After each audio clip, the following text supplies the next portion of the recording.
Welcome to One Shot on Frame. This episode is Taylor Rockwell from the Total Soccer Show. I don't think I need to tell you about the Total Soccer Show. Been around for a very long time. A podcast that covers the game as well as anybody, certainly from an American perspective.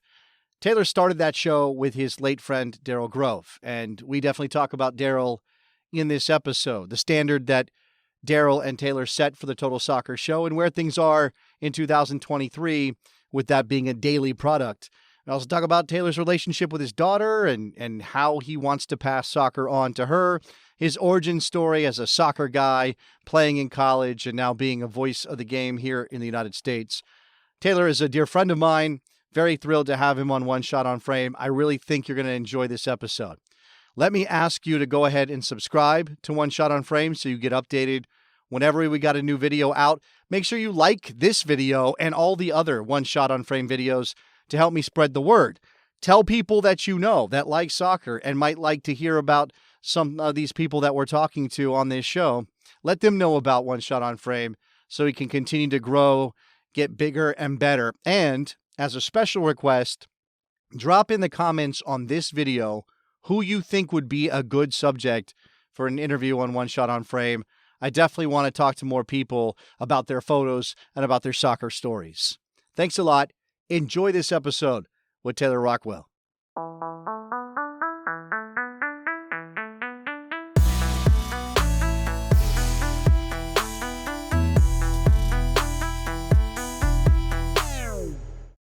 We just jump in. We're not going to, there's no... No, I'm waiting for a formal introduction. There's no date. No, that happens before. We record that before and we throw it on. So, Taylor, tell me about the photo that you sent me. Wow, we jumping right in. All right, let's Absolutely. do this. Yeah, tell me. Yeah, so Jason on Friday said, hey, for this show, you need to send me a photo, which I assumed was a profile photo. And then on Monday, I messaged him, and he was like, oh, no, it's the point of the entire conversation. So at that point, I gave it a little more consideration, which is to say I asked my wife, hey, is there a photo you think that's pretty good? And she went with the one that I sent you, the one I had, the other one I was considering. I don't know if I looked that great, and I think my daughter looked tired and exhausted. Okay. So at least in this one, we both look a little bit happier. But this is us when she was about a year and a half old, going to a Richmond Kickers game. Okay, so going to a soccer game. I like that there's a soccer tie-in here, that this isn't just a random photo of daddy and daughter, although I would have absolutely taken that. I mean, the whole point of this show is I want something that, you know, that evokes an emotion in you, that has a story to it, even if it's just, hey, we went to a Kickers game. That's a great story. Clearly, by choosing this picture, and I know, you know, your wife was involved, you're centering your daughter in our conversation on some level here. So, I mean, Yeah, that's a life-changing thing, right? yeah, it is. I mean, I think it's also something that I'm sure people, you know, it's a cliche that it changes your life, and I'm sure people with kids already know that very well. People who don't have kids maybe are already aware of that, maybe not to the degree, but I think, yeah, once you have kids, it changes everything, man, because it's, free time is limited. Yes. There's kind of always that other person to be concerned about, but I think that's the other reason why I like this photo is because you do also get the opportunity to, you know, show them new things, give them new experiences. And along the way, hopefully some of those experiences are things that you care about. And I grew up going to Kickers games. I was their water boy and went to a ton of games in the 90s. And so to get to take her to games, it's a very different animal now. They sell beer now. They didn't used to sell beer. She cares a lot about that. She cares a lot about the alcohol sales. But mostly it's really fun to see her enjoy the games. And then lately, I mean, like the experience, she likes playing with her horses at the game. But lately she's also kind of gotten into it. She likes soccer ball. Soccer is not soccer. Soccer is soccer ball. Okay. But so just getting to go with her and have the kind of like familial experience of running around. She usually gets ice cream or something like that. And she plays with kids and she watches the game and she gets held by the mascot. And I don't know, Kickers games are one of my favorite things about Richmond. So where we live. Well, so I think you passing that down, right? Like obviously you're a noted soccer figure, and we'll come back to that in a second. But debatable. You are passing on your something that you care a lot about, and obviously it's also related to your chosen profession and the thing that you talk about all the time. And I imagine, well, I mean, I'm not going to put words in your mouth. What do you want her soccer experience to be? Like, have you thought about that? Yeah, I have. I think there's an expectation that I like want her to play soccer and want her to play at a high level. I kind of don't. We have some Wait, good wait, wait, hold on, friends. hold on. I want to unpack Mhm. that. Yeah. There's an expectation. That's sort of the ineffable they, right? Yeah. Who's putting that expectation on you? Is it you? Uh no, I Okay. think it's mostly generic conversation starters. That like if I'm talking to somebody who knows I do a soccer podcast or knows I Uh-huh. play soccer Uh-huh. or knows like we like to go to kickers games or whatever, they will usually be like, "Oh, so she's going to play soccer?" Like, "Oh, you want her to play soccer, don't That's you?" right. Yeah. And then sometimes I'll even get the preemptive like, "You can't make her play soccer," which is always a fun I, just like I think quick rush to I think there's conclusions from also people. probably underneath all of this. So you're going to coach her, right? That's a thing too, right? Oh man, I don't know. I coached little kids. I was a soccer shots coach, and I really liked it. I think it was a very useful thing because I did that before I was a parent, and I don't have younger siblings. I didn't really grow up with little kids, so that was a really nice introduction to the chaos of children, also the beauty of children, but little things like I remember like coaching a 4-year old who I think punched another kid Ooh, in one lesson yeah. and sitting him down and being like, hey, like what's going on? Why did you punch that kid? And having this expectation that the 4-year old would say, I was feeling conflicted today. It's been a really stressful day, and I wasn't really able to process my stress of the morning. And Right. so he was being mean to me. No, it was just like, I don't know. And they don't know because They don't. you can't put that kind of complex thought process together because kids don't. Kids are smart, kids are intuitive, but you have to kind of help them understand things and be really patient in their explanation. That's a thing that I've really come to learn being a parent is how much my daughter does it like understands things to a level, Mhm. but like you can't really delve past that. Like, do you like gummy bears? Yes. Why? Because I like them. Like Yeah. that's it. It's just it's a circular Yeah. thing, but it works really So well. let's come back to your Mhm, daughter's potential soccer experience mhm, and that expectation that apparently has been thrust upon you that she's going to play hmm. a high level and all these things.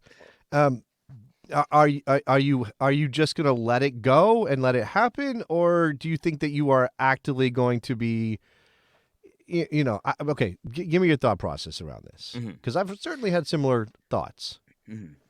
Okay. I think sports are very very useful for kids. Not just because I want her to be a high level athlete, but because I think some of the most important things are learning to like overcome to achieve goals and overcome your sort of adversity. So if you don't make the team and you want to stick with the sport, working I hard to learned make that that. from GI Joe as a kid, Taylor. I don't know about you.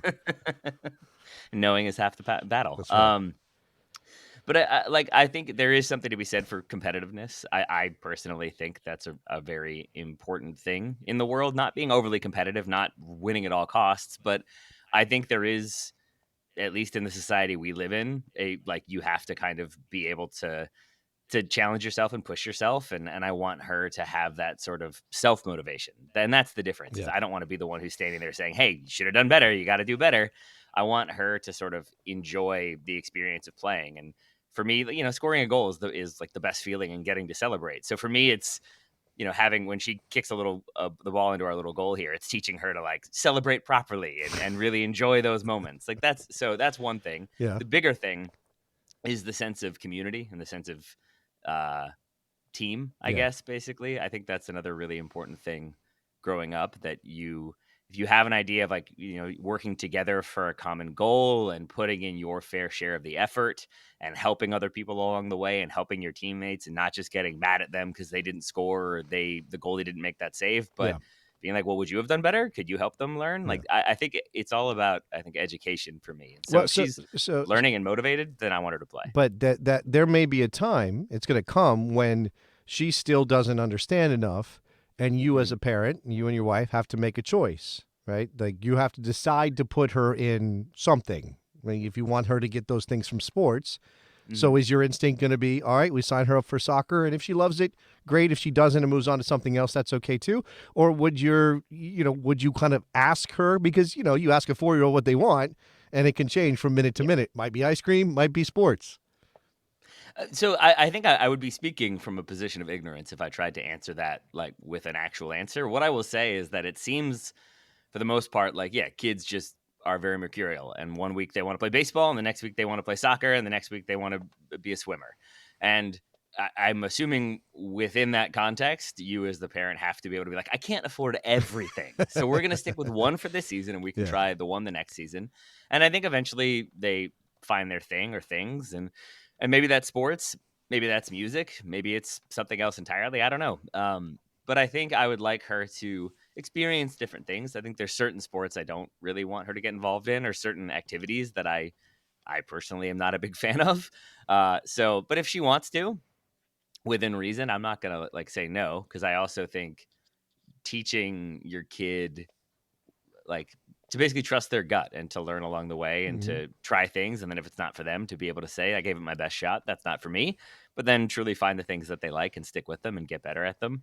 I guess that's also part of it too, but it'll definitely be, I'm guessing, a lot of chopping and changing as we Yeah. go. Well, so you take her out to Kickers games, hence our Mhm. photo here. She's getting the vibe of soccer, even if she's not really paying attention, to Mhm. what's going on the field. Does she get the sense that daddy is? I mean, I don't know what your level of celebrity. I've been to a Kickers Mhm. game with you one time, Taylor. But does she get the sense that these people know who daddy is? That kind of thing. No. No, of course not. No, no. Here's like a good frame of reference. We were meeting her cousins at the game this past weekend, and we had been at a birthday party prior to that. And so she went around to say goodbye to all the kids and all the parents, and told them like, I'm going to see her cousins' names, Uh-huh. expecting them all to know who they were, because obviously if they're celebrities to Right. Revy, Right. then they're going to be celebrities to everybody. Yeah. No, she doesn't know that, but I think she likes uh when daddy is like energetic, she likes to be, happy and goofy with daddy. So when I'm cheering or laughing or talking to friends, I think she gets into it as well. She seems pretty sociable in that way. But then on Sunday she came to an adult league game, and she was very into daddy playing soccer. That was pretty cool to That's see. better. Oh, that's better. Yeah. Because I wasn't. I wanted. I grew up, or not. I grew up, but when I moved back to Richmond from college, I was playing, I think, like 6 days a week in different amateur leagues, like outdoor and indoor. And I had a buddy whose kid was 10 or 11 at that point. But this guy had played for DC United at I think like a reserve level, but was one of the best players I've ever played with. And he was just there every night, and his kid was there every night, and his kid just got better and better, and I think has gone on to bigger things in the soccer world. But I would always ask him, like, is that a thing that you're doing? Are you cultivating that? And he would say, no, it's just, he comes to games and he gets into it and he learns stuff from our teammates. And I've never come home and been like, hey, man, let's go play soccer. It's always him waiting to go outside Yeah. and kick around. And I remember that a lot because my wife and I waited until we were sort of stable. We've traveled around, we've bounced around, we've done different stuff. And I think we waited till we felt like we were capable of having a kid, but that means I'm older, and so she's not going to get that. She's not going to get to see me play and still be good at least. But so like, yeah, for little moments like that where she was sort of into it, and I came off at halftime, and she was like, "Daddy's playing," and I was like, "I am. That's true. I'm an adult playing a sport, and that's probably the most important thing. Is that fundamentally I'm playing." It's the Keeley line from Ted Lasso. It's like I get paid to play a game. In my case, I guess I get paid to talk about a game Right. for children. So as long as she's into it, I'm into it. Well, so give me a sense of, you know, you're outlining. You're going to Kickers games. You're playing adult league. Obviously, we know what your day job is. Is it soccer 24/7 in the Rockwell household? I mean, No. how often are you pulling yourself away and saying, "Okay, let's stop for a little while"? No, I mean, really, it's mostly at this point. So we do weekend review on Mondays. So it's if I watch a game on Saturday, maybe, or a game on Sunday. For the most part, it's usually Sunday night. It's a good like 4 to 5 hours of watching stuff and catching up on stuff. That's usually the approach for me these days. She'll watch some stuff with me if it's on in the morning. And then we try to limit screen time and all that. The thing that she really likes is Yeah. on Sunday nights, I take like pretty detailed notes with different colored pens and diagramming and drawing. So she'll get into that. So my notebooks occasionally have a page for me and a page for her. So she'll take Okay. notes while I take notes. Okay. But I think she's just mirroring and is Well, into new I'm things. kind of branching here. I'm curious. Does Taylor Rockwell take time away from soccer? Is there always some version of it happening in your brain? If anything, these days I wonder if I'm paying enough attention to soccer. And I think part of that is there's so much soccer all the time, and Yeah. Gianni Infantino isn't making that easier. But I think it's another reason why I like that photo. It's because it's still, incorporating her into my interest in soccer. But at the same time, when we go to those kickers games, it's not really. I think I end up watching maybe a half of a game. Sometimes it's like 10 minutes because I'm chatting with people or we're getting drinks or playing with her. And so it's more just about like the having fun aspect of it. Going to a And soccer I game think is not actually about the soccer for Taylor because you're spending so yeah, much time analyzing and watching and playing in yeah, some cases. exactly. But I think it's also that like when you don't have kids, you just have more time, and I can say like, yeah, I'm gonna stay up and watch these 3 games, or like after work, I'm gonna watch 2 games. And nowadays, it's like, no, like we got bath time, we got books to read, we got dinner to be made, Yeah. and we split like the share of the work pretty equally, my wife and I. So I think between having the kid and then having like normal life chores, Yeah. doctor's appointments, whatever, there's always stuff that I feel like I'm missing.